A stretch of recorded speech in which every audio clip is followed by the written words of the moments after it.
অর্জন করতে। দেখুন আল্লাহ সুবহানাহু ওয়া তাআলা সূরা আন-নামলের ভিতরে একটা পিপীলিকার কাহিনী বলেছেন না? পিপীলিকার কাহিনী মনে আছে?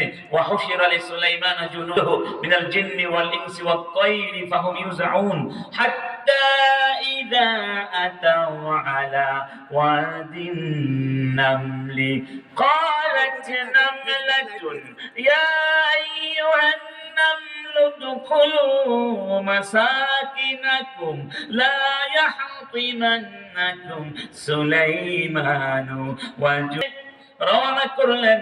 যেই পথ ধরে যাচ্ছিলেন ওই পথে একটা পিপীলিকার পাল তারা বের হয়েছিল।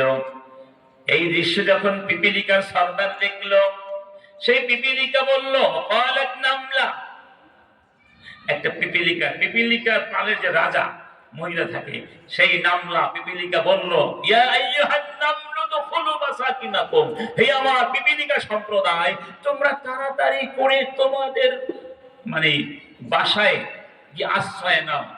তোমরা আশ্রয় না, নিরাপদে আশ্রয় নাও। ওই যে সুলাইমান তার বিশাল বাহিনী নিয়ে আসছে, তারা কিন্তু পা দিয়ে পিষ্ট করে তোমাদেরকে